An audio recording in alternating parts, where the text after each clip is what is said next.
Oh yeah, that thing has portal axles.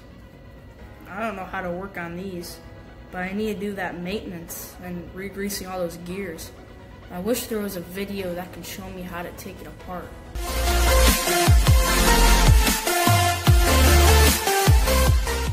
How's it going, guys? Josh here with Trax, and today I'll be showing you guys how to disassemble and reassemble your TRX-4 Sport portal axles. Now before we start, I just want to invite you guys over to our website. Click the link down below in the description box and it'll take you to our website, and we have multiple things on it such as reviews of all of our cars. We have equipment that we use, merch shop, tons of stuff for you guys to do. And while you're at it, buy some merch. It'll really help out the channel. All the profit that we get from our merch shop goes straight back into our channel for us to make more quality videos for you guys to watch. Okay, so the first step in disassembling the front portal axle is removing both tires with the single nut right there.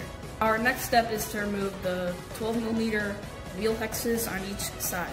Just for convenience, I'm going to remove the entire axle from underneath the chassis, and I think I'm going to start with removing the bottom of the shock that is held in with one screw. Now I am going to remove one more screw, which is right there. Now I'm going to remove this screw right there and this one right here.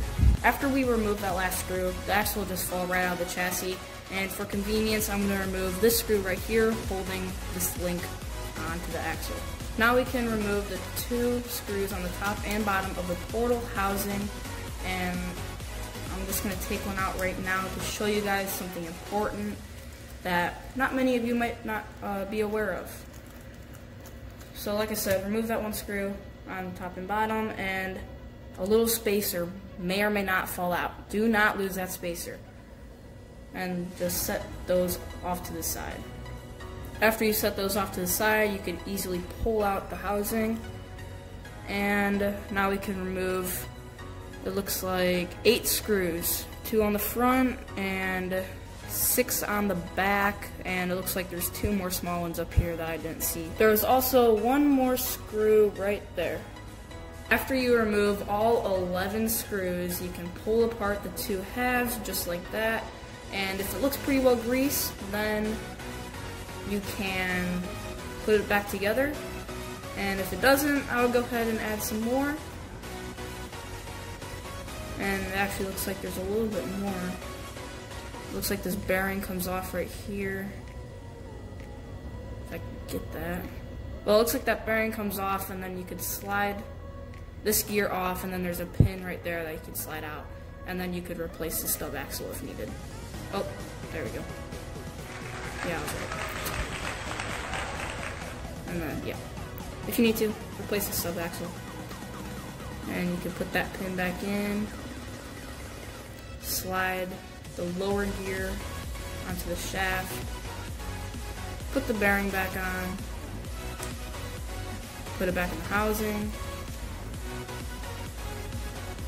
put this half back together, and put together this housing again with the 11 screws. After you install all those 11 screws, you can slide the drive shaft in the little hole in the C-hub.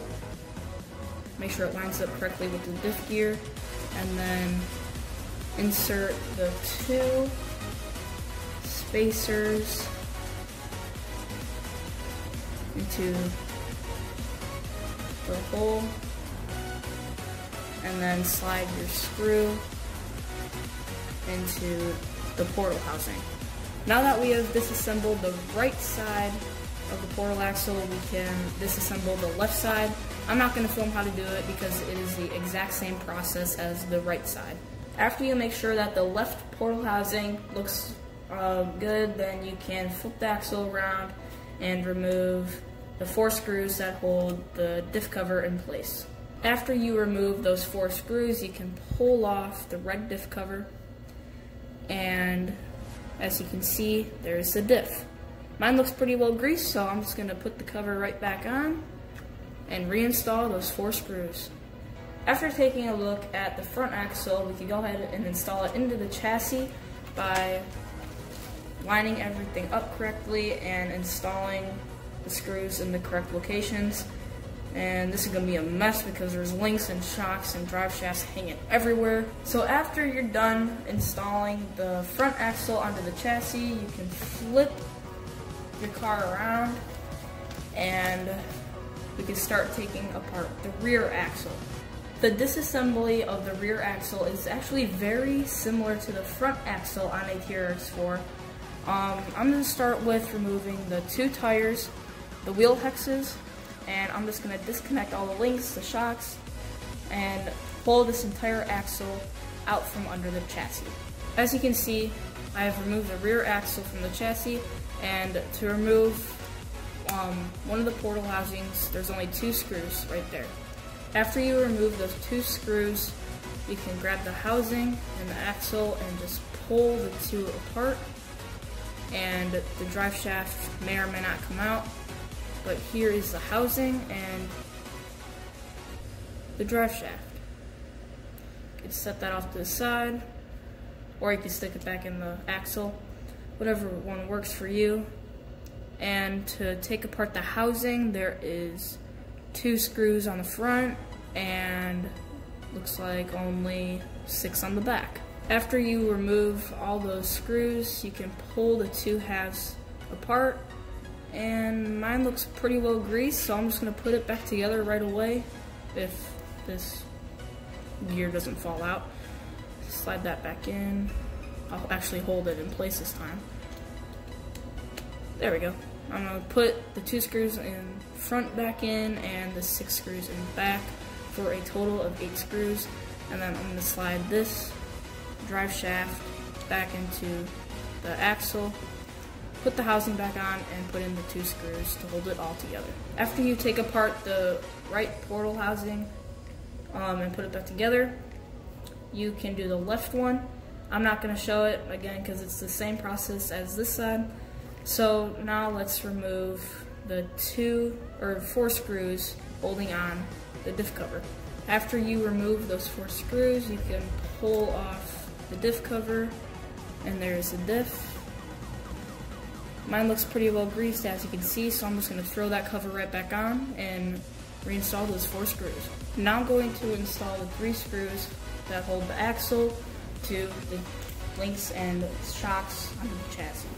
Now I'm going to slide the hex hub onto the stub axle and insert the grub screw and then tighten it down.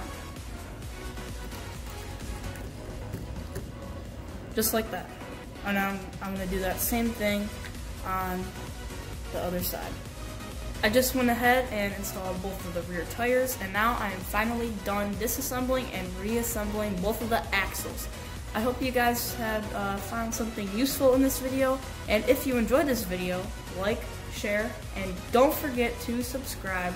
See you next time on Trax RC.